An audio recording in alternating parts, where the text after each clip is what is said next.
Well, good afternoon. I'm Bishop Jerome Jones, and I want to take a moment to invite you to help me help the poor and the homeless that are now in need of our help in various locations that we are serving in the area of missions, supporting boys and girls, men and women, orphanages, and ministries alike.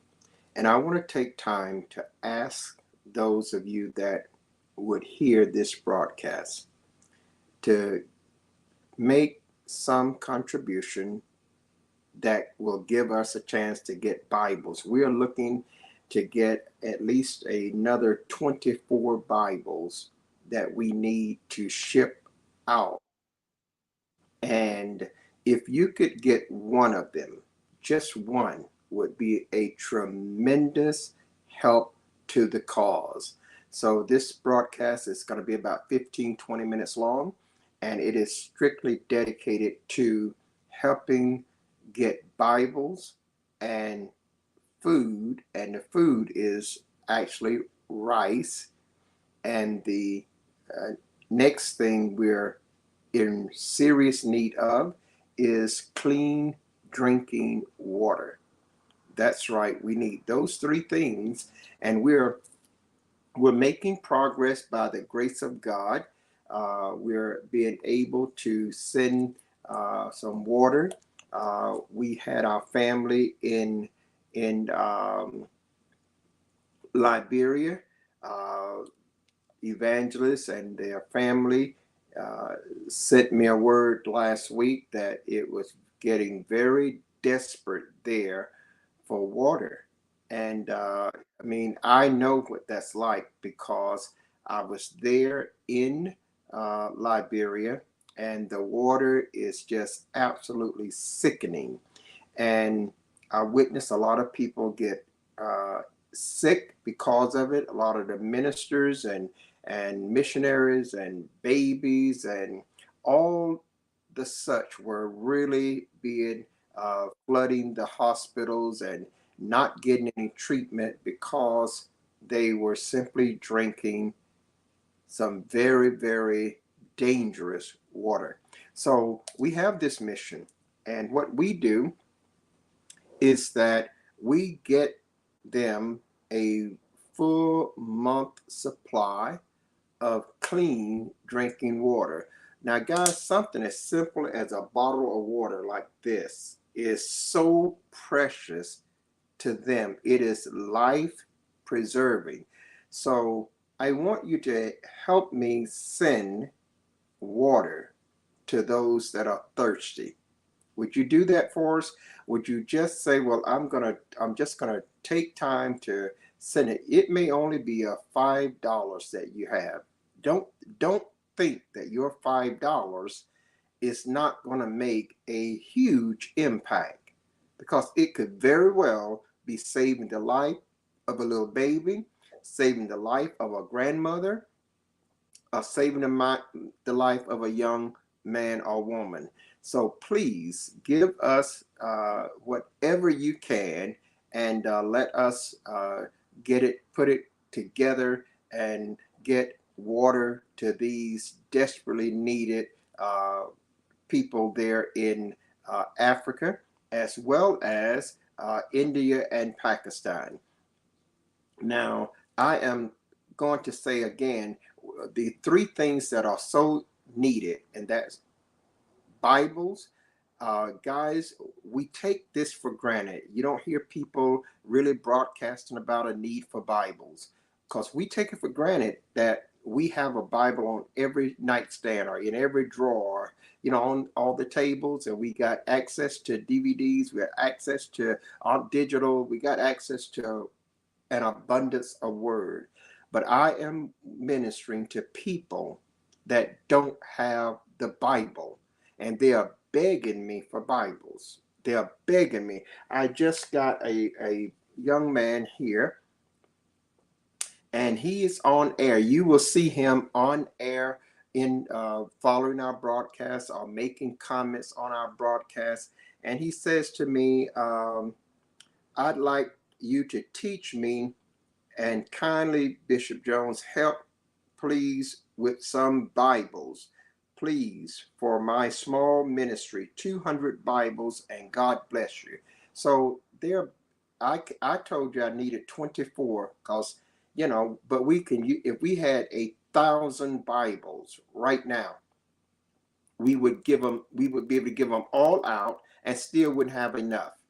So I'm asking you to please help us get one Bible. If you just give one, one Bible, we can get that Bible in the native language of their own country.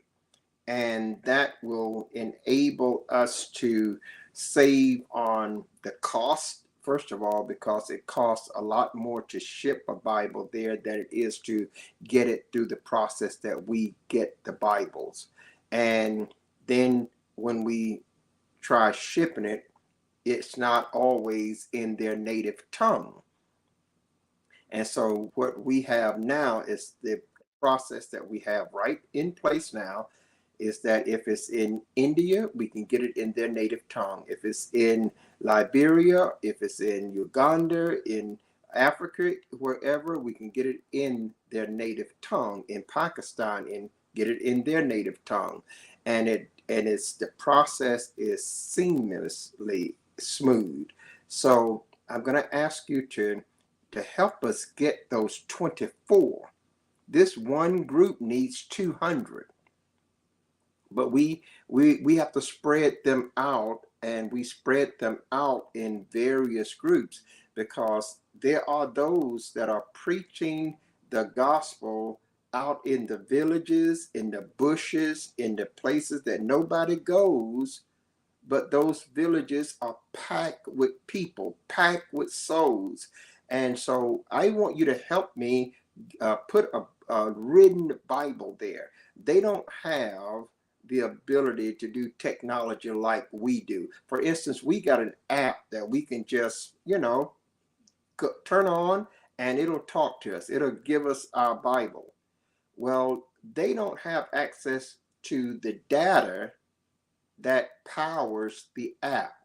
So we, even doing broadcasts like this, for some of them to come on the broadcast, they don't have the data that'll support video calls or that will support movies and watching, streaming programs. So they're at a loss because they don't have the money to buy the data.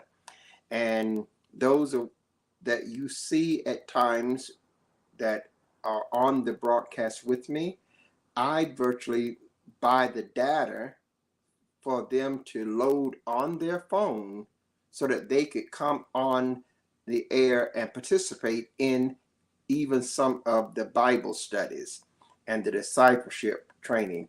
Now, of course, I can't do that for everybody that is going to hear the broadcast and watch the broadcast. Just can't do it. Don't have the means to do it. But now, if you help us, we can do something to make a real impact there, because we also provide the data for mobile units, and we have a mobile unit in place where that location can be a hub for many others to come and get our Bible study and discipleship training there together. So instead of me purchasing data for one, I can purchase data for the one mobile unit, and it will last a whole 30 days. And throughout that 30 days, a whole church now can get the broadcast, and the whole church can get the discipleship training and participate. So there are so much that is needed to be done, and those things are among them. But what we're asking you for now is just to help us get Bibles, rice, and water. That's all we are asking for you to do now. Bibles, rice, and water. Bibles for their spiritual nutrition, rice and water for their physical nutrition. And I just believe that God has people out there that will do just that.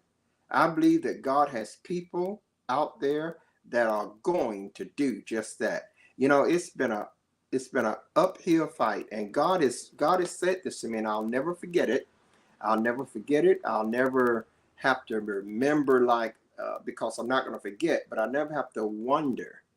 God said, if my people would just sacrifice one meal a month, I would have more than enough to provide hundreds and thousands of Bibles, as well as rice and water. This, my friend, would save so many lives, and it would also be resurrecting so many lives. This would be it's just an enormous amount of evangelism that takes place inside of this in itself. Now, if you're a church, why don't you reach out and sponsor? Say, Bishop Jones, I'll sponsor, some water and food and water and rice.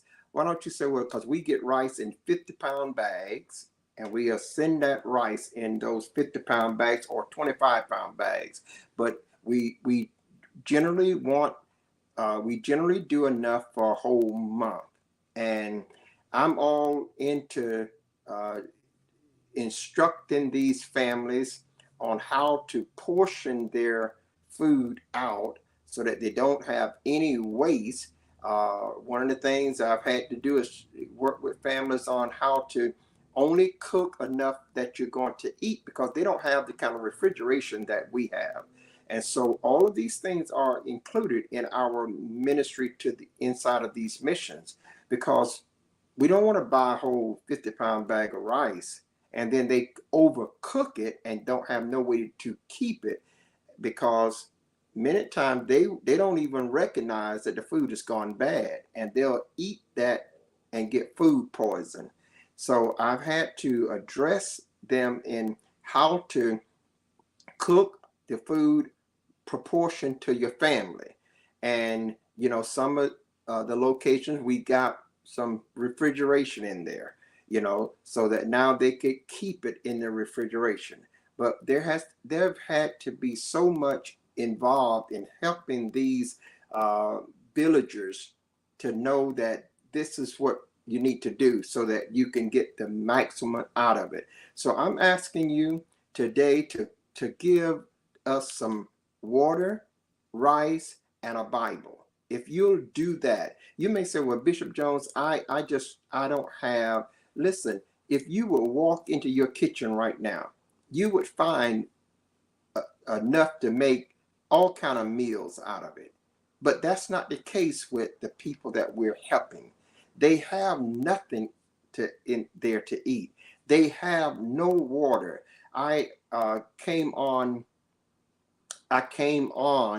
a broadcast, and some of the people that were in the mission were going down to the canal to get the water in buckets and bringing it back for their babies and whatnot to drink. That water got animals in it. That's the same river that the human beings go out and take their baths in. And I'm telling you, if we here in America or the Bahamas or Jamaica, or Canada, see, if we had to do that, if that was our way that we had to do, I'm sure that we would be looking for someone to help. No doubt we would have been praying, God help us, and I'm sure that anyone in that situation is praying for God to help. And God says the church is Christ on the earth. So if we are the church, if we don't help, if we don't get the message, if we don't have the compassion, if we are so wrapped up in what we want and for our comfort. You see, when I want some water, I can just get this water and drink it. It's nice and cold. That's not the case. When I was there in Africa, there were all kinds of things that I could have done. Now, let me just say this very upfront. Let's not think that Africa is, the whole continent is all drowning in poverty and drowning in all kinds of, primitive times. No, Africa has some of the most modern cities in the world. Okay, so that's not the case. In fact, in Liberia, I was there in Liberia, and there are places in Liberia that the lobby, just walking into the lobby, is $10 million. That's the lobby. Okay, so there are no, all of the places not that.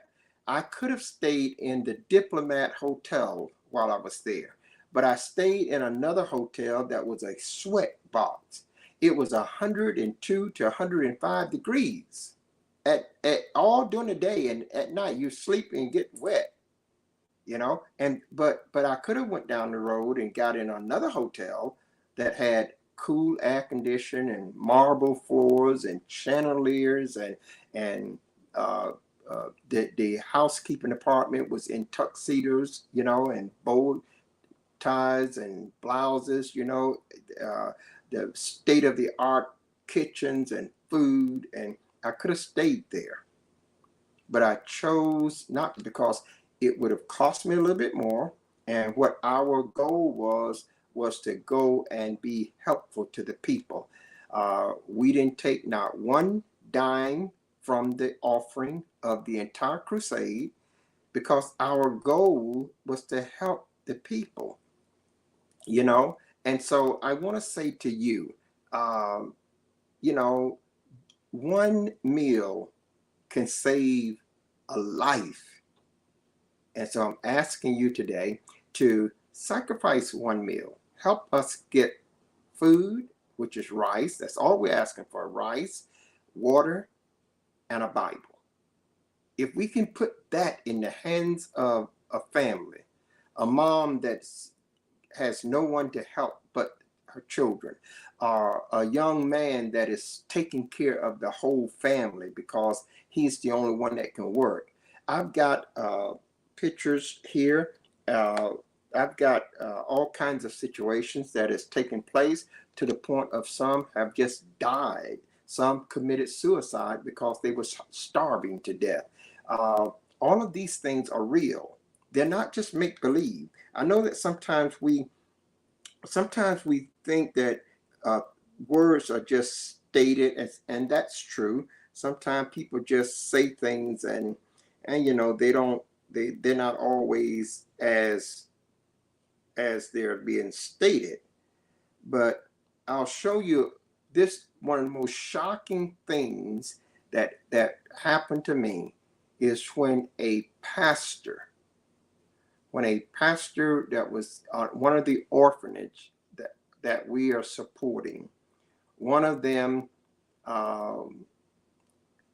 came out one morning and found that one of the young men that had been doing all of the work to support the younger ones. And see, in that country, if you're the oldest of the siblings, you're responsible for all the younger siblings. And so you go out and have to work to try to bring them money, or try to get them to go to school. We got schools here where our children can go free. They can't go free. They have to pay for the little ones to go to school. And if they don't have it, they can't go. And if they don't have food, they can't eat. So I am asking you to stand with us and help me help them. All I'm asking today is for a Bible, some rice and clean water. We can get the rice and the water and the Bibles all in the same location. And so not only are we getting Bibles, but we're getting the Bible in their native language. So it's making it easier for the minister now to teach the Word of God to their congregations because they're getting the Bible in their native language. So we're asking you to help us. We don't want to be on much longer. I just felt really inspired of the Lord to come and to make this call to you today, and hope that you will respond by giving something. Now, there's two ways you can give at this point. You can give through my CashApp, and you can give through PayPal if you don't have CashApp. But give something, and then share that burden with a friend. Perhaps that your friend might give something. When I think about the way we respond when we come into something that's good and we just automatically share it with others, I'm hoping that that's what we as children of God will do when we see our brothers and sisters in any kind of a dire need, that we will do the same. Sometimes you may say, well, I don't have any money right now, but your friend might have $100 that they can say, I'll give this $100. You just imagine the lives that you can impact. And what comforts me in all of it is that Jesus said, I was hungry and you gave me meat. I was thirsty and you gave me drink. I was sick and you visited me, in prison and you visited me. Jesus just identified with the poor, the needy, the homeless.